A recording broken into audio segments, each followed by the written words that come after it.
Какво представлява НВО след 7 клас? Това е националното външно оценяване по български език и литература, което очаква всеки един седмокласник, след като завърши този клас.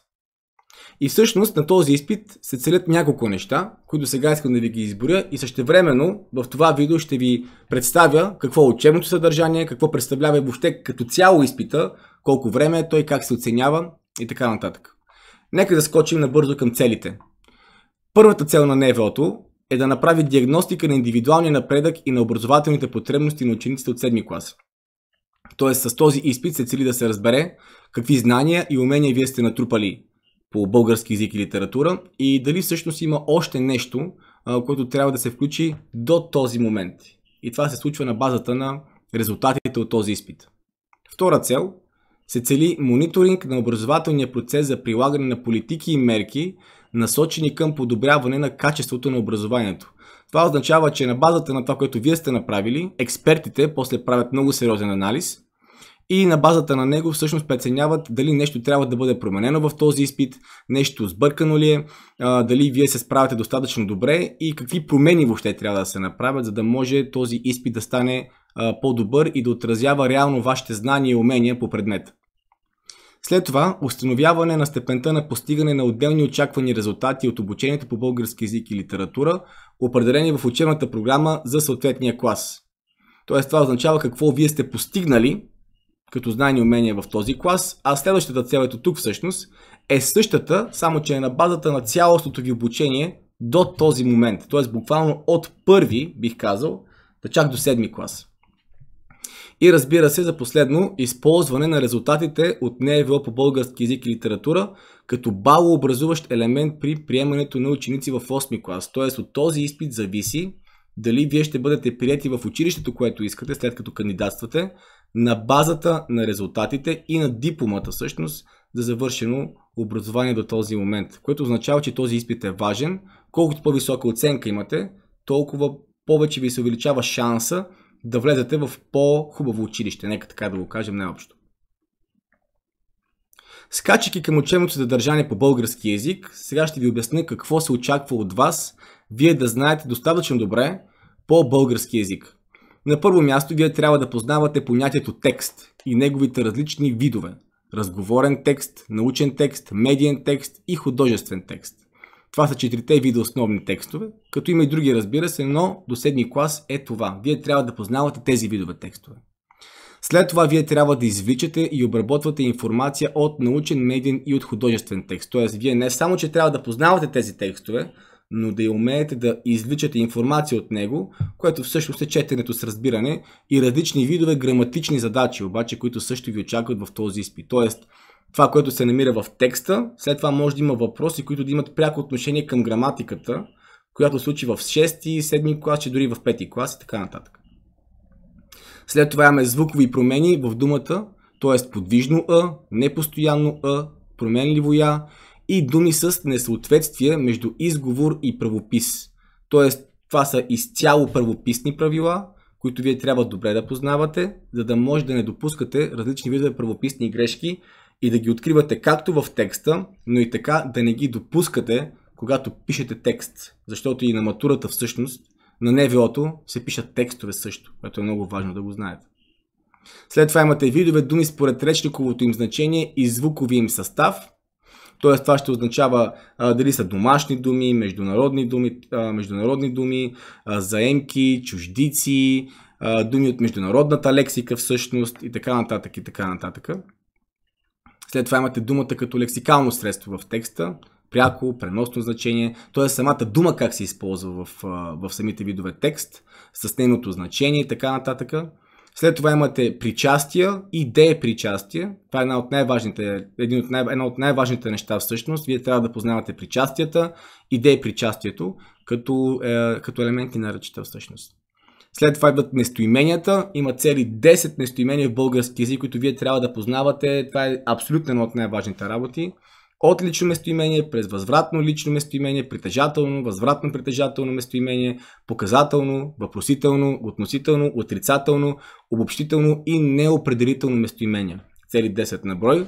А след това идват, разбира се, и глаголните времена. от сегашно, бъдеще време, минало свършено, минало не свършено, минало неопределено време, минало предварително време и бъдеще време в миналото. Тези времена са много важни да се познават също. След това идва наклонение на глагола, което се случи основно в 7 клас, и преизказни глаголни форми. Тоест, как преизказваме. Това е много важно да се знае в 7 клас. Тоест, ако глаголът е ходи, преизказна глаголна форма ще бъде ходил. И така нататък. И как всъщност тези глаголни времена и наклонения се използват в речта. Тоест, вие ще трябва да знаете какво е условно наклонение, какво ще бъде изявително наклонение, повелително наклонение и как всъщност те се комбинират с глаголните времена в езика. След това имаме неизменяеми части на речта, като наречие, предлог, съюз, междуметие и частица. Много е важно това, особено съюзите. Изключително важно, защото по този начин всъщност вие разбирате дали едно изречение е съчинително или сложно съставно, което се случи в 7 клас. Имаме главни и второстепенни части на простото изречение, т.е. като главни части имаме подлог и сказуемо, като второстепенни имаме определение, допълнение и обстоятелствено пояснение. И разбира се, еднородни части, т.е. може да има какво е еднороден подлог, какво е еднородно допълнение и така нататък. Но и без еднородни сказуеми, защото сказуемото не може да бъде еднородно, защото еднородните части те се срещат само в рамките на едно просто изречение. Ако има две сказуеми, това вече е сложно изречение и затова не може да има еднородни сказуеми всъщност. След това ето го, съчинително и подчинително свързване в сложното изречение. Т.е. какво представлява сложно съчинено изречение и сложно съставно изречение. И всъщност какви са съюзите, които се използват, или какви са съюзните връзки, които се използват за направата на тези изречения, за създаването на тези изречения. И разбира се какво е сложно смесено изречение. Т.е. то е комбинация между сложно съчинено и сложно съставно изречение. И разбира се, пряко, непряко и полупряко предаване на чужда реч, което пък е много важно в преразказите същевременно, но и отделно вие ще имате отделна задача, в която вие примерно имате някаква пряка реч всъщност, която вие трябва да предадете непряко или полупряко, което е също много важно и там всъщност трябва да се внимава много как се трансформира словото и как ние го изразяваме всъщност, което е много важно. И стигаме до литературата. Сега литературата всъщност има произведения от 5, 6 и 7 клас, които влизат в матурата, като от 7 клас са абсолютно всички произведения, от 6 клас само онези, които са на български писатели, а от 5 клас има едно произведение. И нека започнем с него всъщност. То е Хайдути на Христо Ботев. Това е произведението, което ви очаква на матурата най-вероятно. След това от 6 клас имаме Хубава си моя горо на Любен Каравелов. Отечество любезно, как хубаво си ти на Иван Вазов. Косачи на Елин Пелин. Художник на Веселин Ханчев. И от романа Потигото всъщност има няколко глави. Едната глава е представлението. И другата глава, която трябва да знаете от романа на Иван Вазов е Радени вълнения. След това имате Братчетата на Гаврош от на поета Христо Смирненски. Имате и Серафим на Йордан Йовков, който е разказ. След това имате, и тук започват вече произведенията от 7 клас. Тоест Хайдути от 5 клас, тези, които изброих сега са от 6, а сега започваме и с произведенията от 7 клас. А именно Станистен юнак балкански и Вята речи Балкан стене, т.е. това са две отделни произведения на поета Добри Чинтов, който е възрожденски поет. На прощаване на Ботев, най-великия възрожденски поет и въобще един от най-големите поети в българската литература. След това имате отделни глави от повестта на Иван Вазов Немирина драги. Това е 1, 2, 3, 5, 10 глава и епилога на творбата, т.е. 5 глави и един епилог. След това идва разказа Една българка на Иван Вазов, Опълченците на Шипка на Иван Вазов и Български език на Иван Вазов. Като Една българка е разказ, Опълченците е поема, ода даже, ода, поема, а български език е една ода. И това ще говорим отделно. Ще видите също в моите видеа какво представлява всяко едно от тези произведения. След това идва Из до Чикаго и назад. Това е един пътепис на писателя Леко Константинов и всъщност ви имате от целият пътепис, който е някъде повече от 100 страници горе-долу. Ви имате един отрязък, отказ от, цитирам, вие трябва да сте били на Пловдивското изложение и знаете големия павилион, до на господин Айвазяна търговията отиваше твърде зле, според думите му, но той имаше надежда да разпродаде повече рядкости в последните 2 месеца, септември и октомври, когато след летния сезон по-заможните американци ще посетят изложението.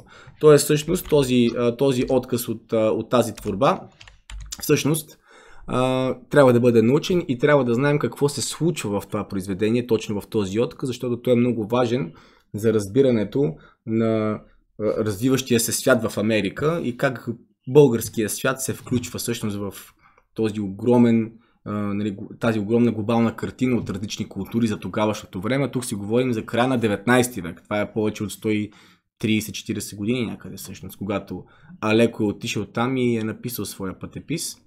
След това имаме едно произведение отново на Алеко Константинов, именно Бай Ганьо, невероятни разкази за един съвременен българин и най-вече фейлетонът, който е специфичен жанр, Бай Ганьо пътува. След това имаме баладата Неразделни на Пенчо Славейков, след това имаме елегията Заточеници на Пео Яворов и накрая 2 разказа Пожътва на Елин Пелин и Пожицата на Йордан Йовков. И това са всичките произведения, които вие трябва, бих казал, доста добре познавате и задължително да сте прочели и осмислили, за да можете да отговаряте на въпросите, които са свързани с тях. И разбира се, за повечето от тях имам видеа. Надявам се, че ще успея да кача и за произведенията от 5 и 6 клас тази година всъщност. След това, вид и времетраене на изпита. Изпитът е писмен, има общо 26 задачи и времето за работа е 150 минути времетраене, като за ученици с специални потребности е до 80 минути повече. И след това, какви видове задачи всъщност има на НВО-то? На първо място има 18 задачи с структуриран отговор, с 4 възможности за отговор, от които само един е правилен. Тоест това са стандартни задачи от всеки един тест с А, Б, В и Г, като те са свързани обаче с текста, който ви е даден в самото начало. Даже не текст, могат да бъдат 2 текста, може да бъде текст и някаква диаграма, някаква графика и какво ли още не всъщност, за да може вие да извличате информация от този текст, от тези текстове всъщност и да отговаряте правилно на въпросите с А, Б, В или Г и така нататък. След това имате 6 задачи с кратък свободен отговор, т.е. да напишете нещо кратичко, отново към тези текстове, които всъщност са ви дадени, но може да има някои по-различни, зависи, но най-често са свързани с текста. Имате една задача с разширен свободен отговор, т.е. това е така наречената теза или 25-та задача. След малко ще видите как изглежда един пример за това нещо.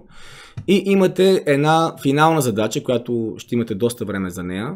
И това е задача за създаване на текст, именно трансформиращ преразказ.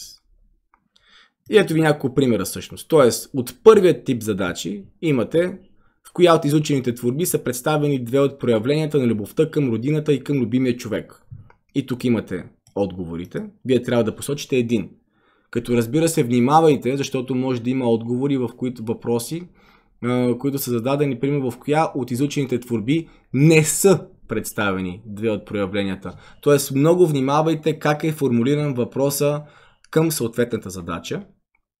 След това имате задачи с кратък свободен отговор, т.е. преобразувайте обособената част в подчинено изречение и запишете само него в листа за отговори. Тоест, това, което ще се очаква от вас на тази задача е, че вие имате един вид изречение, да речем едно сложно изречение, което вие трябва да превърнете в просто изречение, използвайки обособена част. И това ще се разкрива в хода на преподаването в 7 клас тази година, защото това е нов материал. И след това имате, разбира се, тезата. Тоест, ето, запишете в текст от 3-4 изречения какво е внушението на думите на Муканина от разказа Пожицата на Йордан Йовков. Аз я видях, ще я видите и вие. И всъщност аз имам чудесно видео, в което ви показвам как да пишете тези, защото има определена структура, която трябва да бъде спазена там. Например, нека да започнем така. Думите, ето така може да започне тази теза. Думите на Муканина от разказа Пожицата на Йордан Йовков говорят за това, че и вече оттам насетне вие всъщност може да си трябва да структурирате вашата теза. Разбира се, това не е единственият вариант, който аз ви казвам, но е много важно в първото изречение вие да посочите чии са думите, кой ги е казал и от кое произведение са те и какво те внушават. И оттам насетне в рамките на тези общо 3-4 изречения вие трябва да напишете кратко, ясно и максимално сбито всички от тези важни неща, които всъщност са казани в тези думи. И това е всъщност писането на теза, нещо, което много ще ви трябва от 8 клас нагоре, за следващите изпити, които ви предстоят. И разбира се, задачата за създаване на текст имаме, прочетете текста от неизучавана художествена творба, т.е. вие ще правите преразказ върху текст, който вие не знаете, и напишете подробен преразказ от името на неутрален разказвач или от името на посочен герой. И затова всъщност имаме едно много полезно видео, което може да ви свърши много добра работа. И самото оценяване се осъществява по критерии, като всяка тестова задача носи брой точки, съобразен с познавателното равнище, спецификата и трудността и. Тоест всяка една задача всъщност носи определен брой точки и затова всъщност може да направя отделно видео, но въпросът е, че общият брой точки е 100 точки. Преразказа носи 30 точки, а вече самото НВО, останалата част от него, носи цели 70 точки. Което всъщност бих казал, че наистина е много в това отношение. И тук разбира се източник, от който съм взел тази информация. Така, и всъщност с това видео се надявам да ви бях полезен. Ще го сложа на първо място в плейлиста по български език и литература, за да може вие да добиете представа какво представлява НВО-то въобще като цяло. И ако имате някакви въпроси, някакви коментари, ще се радвам да ги запишете като коментар в това видео. Абонирайте се за канала, разбира се, споделете с приятел и ще се видим в следващото видео с вас. Чао за сега!